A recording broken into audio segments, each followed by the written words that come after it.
Friends, welcome to Biology Made Easy. Now we are going to discuss biotechnology principles and processes, part 4. If you have gone through the previous 3 videos, we have discussed the details of enzymes, vectors, competent host, and some steps of the techniques. Now the next step in the technique is the formation of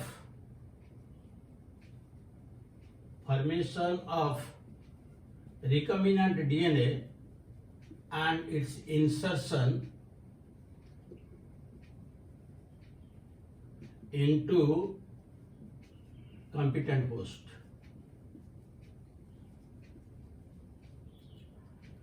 Now after gel electrophoresis, we have got our target DNA. Suppose this is the target DNA.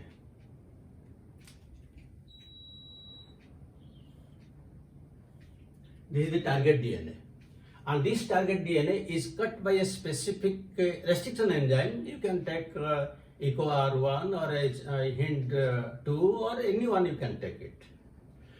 Now this is to be carried by a vector. And the vector is usually most cases it is a plasmid, and plasmid is a DNA. So if this is the plasmid,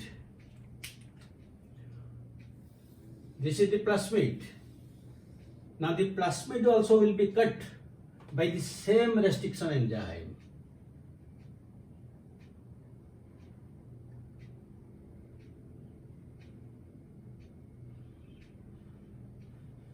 Now you see it come.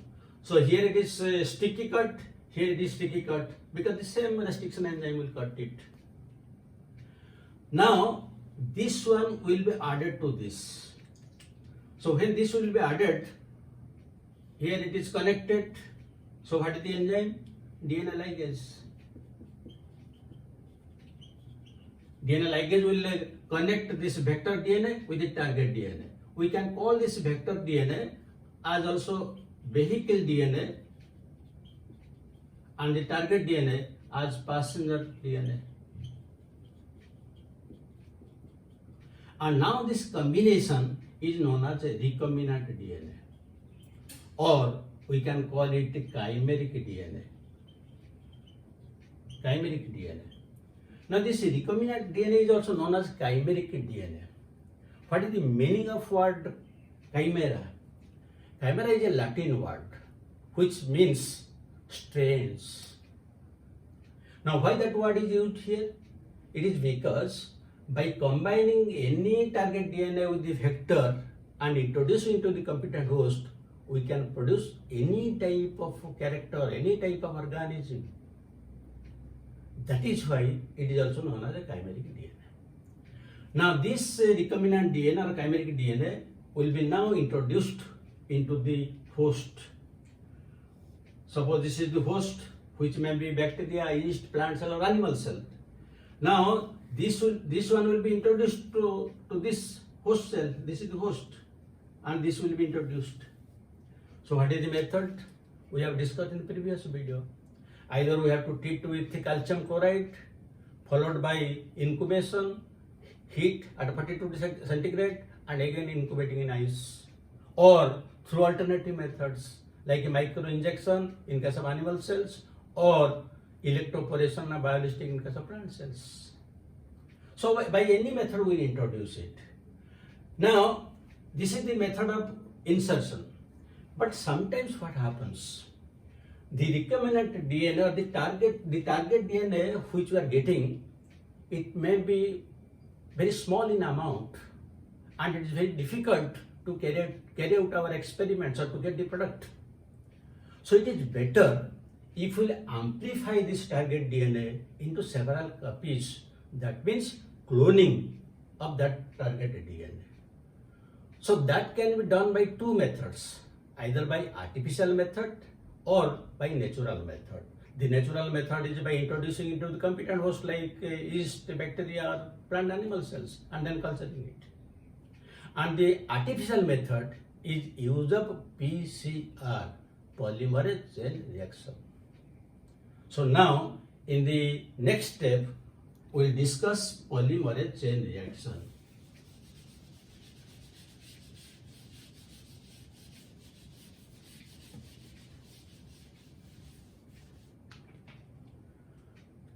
Popularly, it is known as PCR, polymerase chain reaction.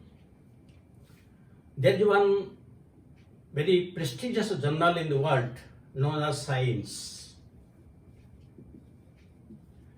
In 1989, this journal Science declared that this is the year in which the latest development in science took place, that is PCR. And the enzyme Taq polymerase was also discovered in the same year 1989. That is why they declared 1989 as the year of Taq polymerase. From this you can imagine what is the importance of this Taq polymerase. This Taq polymerase is a DNA polymerase, but it is taken from one thermophilic archibacteria, Thermus aquaticus, which can tolerate high temperature up to 100 degrees centigrade, because normally it lives in hot springs of 80 to 82 degrees centigrade and survive up to 100. It can survive up to 100 degrees centigrade.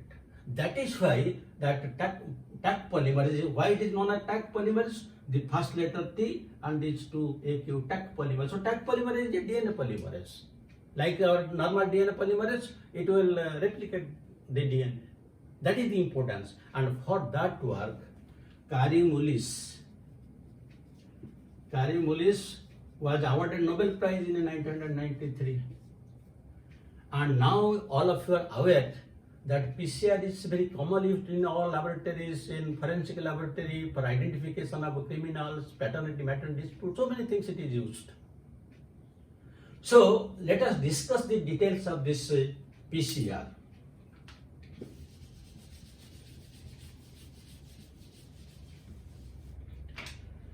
Now PCR is a computerized machine within which there is an automated thermal cycler.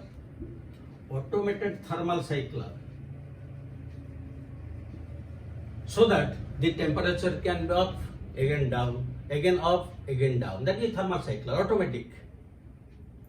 Now within this PCR machine, we will put our target DNA. So target DNA along with, because target DNA is to be amplified, is to be multiplied, is to be cloned, it is to be replicated. So for that we will give the target DNA. Then when one DNA will be converted into several copies, we require nucleotides. So the nucleotides are deoxyadenosine triphosphate, deoxyguanosine triphosphate, deoxycytidine triphosphate, and deoxythymidine triphosphate. Next, we require also some primers. But in DNA replication, usually we use RNA primers. But here we will give DNA primers. DNA primers means primers of deoxyribonucleotides. And these primers should be in sufficient quantity. This is very important. Sufficient quantity should be taken. Why sufficient? During discussion you will know it, sufficient quantity. Then we have to take, for this replication we require the enzyme DNA polymerase. And for this purpose the DNA polymerase is Taq polymerase.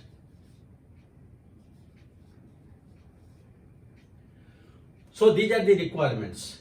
Now we have to take these requirements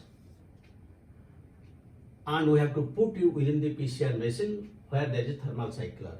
But the contents of all these things should be less than 50 microliter. More than that we cannot put within the PCR machine. Now let us start the machine.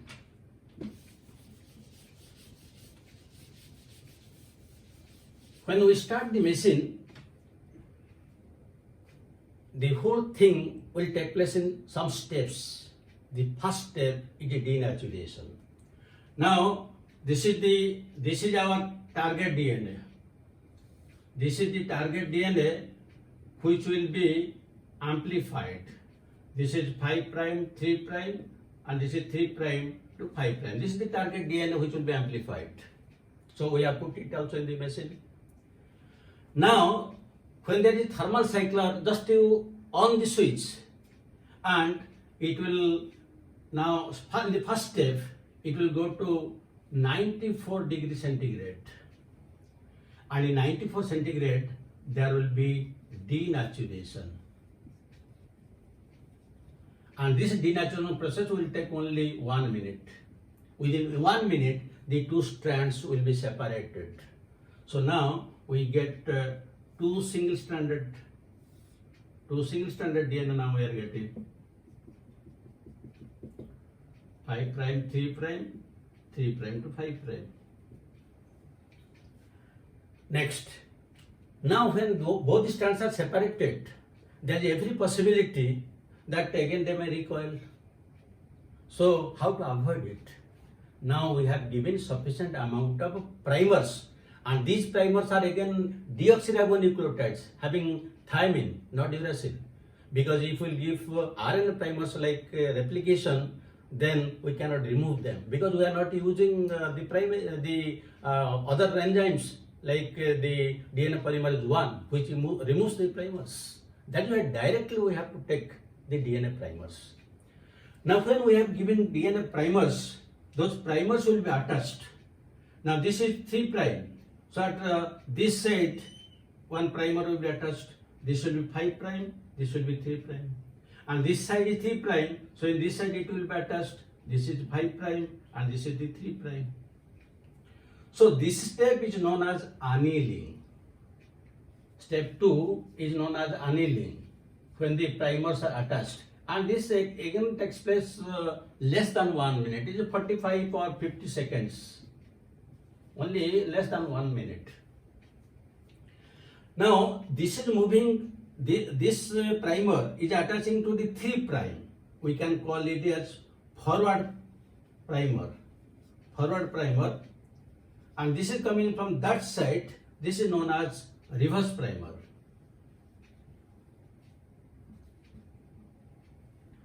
And here also we have to remember another very important thing.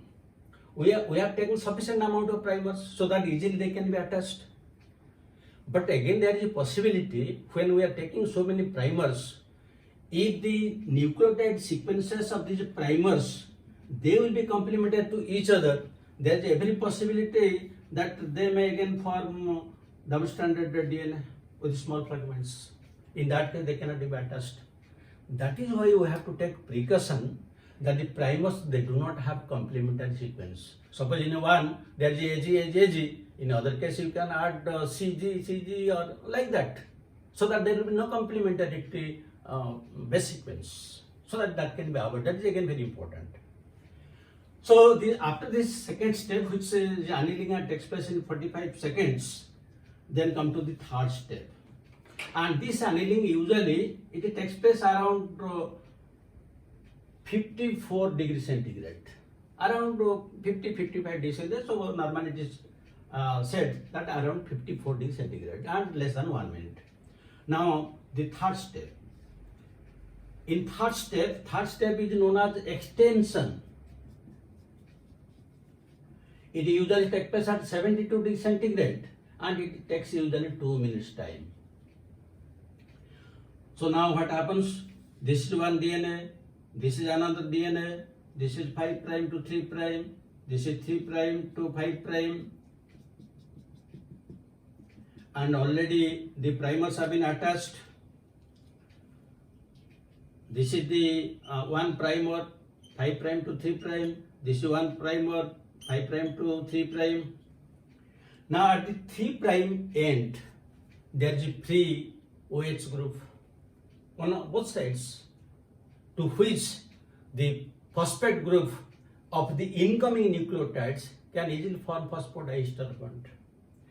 And already for this, that means here the DNA replication is taking place, and this DNA replication requires DNA polymerase. But if the normal DNA polymerase will take from our body temperature is even 37 degrees centigrade. We cannot tolerate even 45, 60, 50, 60 degrees centigrade. But the whole experiment is done even at 94 degrees centigrade. That is why Karimulis took the DNA polymerase of Thermus aquaticus, which lives in hot springs, which has a capacity to tolerate the high temperature. That is why he was awarded Nobel Prize. So now here in this extension, now TAC polymerase will function, obtained from Thermus aquaticus. At that time, this TAC polymerase was found to be very efficient. But now scientists have found some other DNA polymerase which are more efficient than TAC polymerase. One such example is PFU. This is obtained from Pyrococcus furiosus. Another is TLI. This is obtained from Thermococcus litoralis. And these two have been found to be more efficient than TAC polymerase, but they were found later on. So now, with the help of TAC polymerase, now this polymerization of the deoxyribonucleotides will take place and new DNA strands will be formed. So now at the 3' point, the nucleotides will go on attaching, and on this side also they will go on attaching, and now two strands of the two DNA molecules are formed. That means this is one cycle. In one cycle, one molecule of DNA now is converted to two. And in how much time? This is 1 minute, this is less than 1 minute, this is 2 minutes. That means within 4 minutes, within one cycle of the PCR, one strand is converted to two. So again, if the second 4 minutes will take, it will be 4, third 8, 16, 32, 64, like that. That means the number will be 2 to the power n. N, where n is the number of cycles. So when we start the machine, just like the digital Xerox machine, we have to put how many times we want, 10 times, 20 times, 30 times, like that. That means if this cycle will be done in 30 cycles, how many we'll get? We'll get billions of copies of this target DNA. And in how much time? Since it's taking 4 minutes, that means 1 hour 15 cycles. In 2 hours, 30 cycles. That means within 2 hours, we are getting billions of copies of the target DNA. Or we can tell that the nanograms of the DNA can be converted to grams of DNA within a short span of time. That means the DNA molecule is amplified. It is cloned into several copies. So by this method, from any point of crime or anything, paternity, maternity issue, anything that is there that we have collected our target DNA, it is amplified now into several copies, and we can carry out our experiments very easily because there is no deficiency of the desired DNA, and we can carry out the whole work. But here one important thing is, if we will carry out the experiment more than 30 cycles, it may be difficult. Why? Because the lifespan of this TAC polymerase enzyme is 30 minutes. Because if it will be constantly given 95 degrees centigrade, in 95 centigrade it can survive only for 30 minutes. Otherwise it will be denatured. And for each step denaturation we are taking 1 minute, because other temperatures are less, either 54 or 72. So since 1 minute is for denaturation, that means we can do it for 30 cycles. If we still carry out after that, then the the growth of the graph, instead of being exponential, it may give rise to a plateau. That is why always 30 or less than 30 is more preferable. Now, what are the applications of this PCR? Again, this is very important. Now, number one, in DNA fingerprinting. In DNA fingerprinting, again we amplify the DNA which we have obtained from the scene of crime. Second, diagnosis of mutations. Suppose in one organ there is a mutation, that means there is change in the sequence of the nucleotides. So in that case, we can diagnose it if it differs from the normal one. Third one, diagnosis of disease.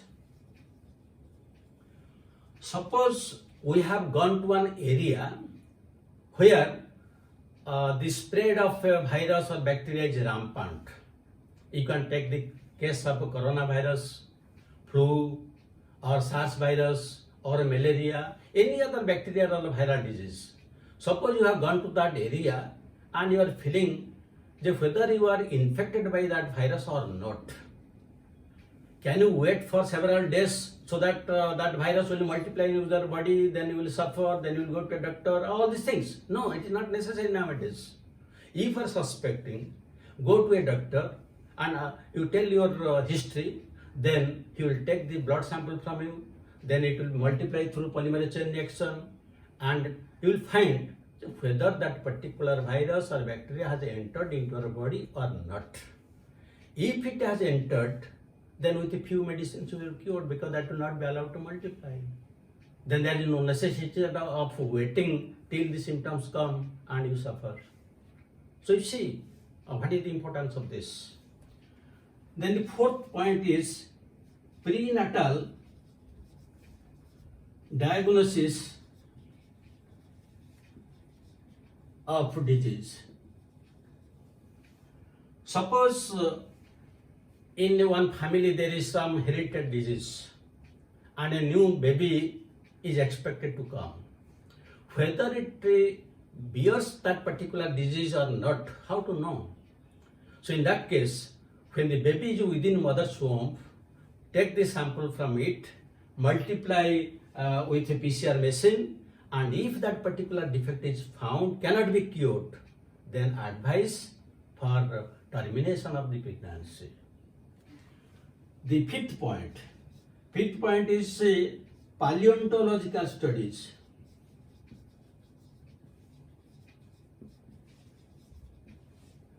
Now you know that the dinosaur is extinct, but still we can clone its DNA. By taking the DNA from extinct dinosaurs, from woolly mammoth or mummified human beings, we can multiply their DNA, what was the structure, everything we can know.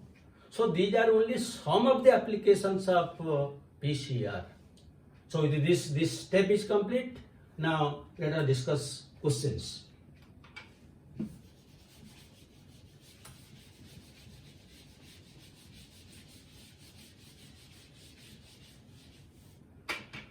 Now the first question,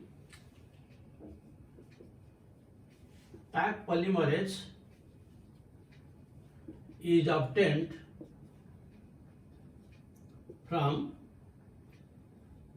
E. coli, second point, Thiobacterium, C choice, Thiobacillus, and D choice, only Bacillus. Then second, Taq polymerase is a choice, RNA polymerase, B choice, DNA polymerase, C choice, reverse transcriptase. D choice, primase. You can take a third question.